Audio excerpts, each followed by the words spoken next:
New York সিটির শততলা উঁচু building এ laser show এর মাধ্যমে টি-20 বিশ্বকাপকে স্বাগত জানানো হচ্ছে, যেখানে গ্রুপ পরিচিতি এবং ক্যাপ্টেন পরিচিতি এই লেজার শো এর মাধ্যমে দেখানো হচ্ছে।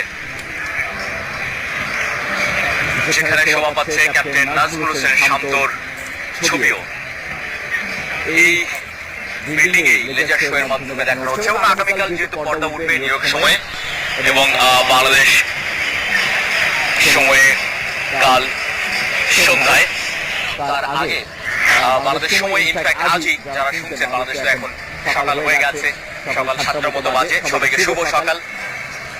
সেই জায়গা থেকে বলা যায় যে নিউ ইয়র্ক সিটিতে, এই বিগ সিটিতে টি-20 বিশ্বকাপকে স্বাগত জানানো হচ্ছে। গ্রুপ পরিচিতি, টি গ্রুপের পরিচিতিটা জানানো হলো।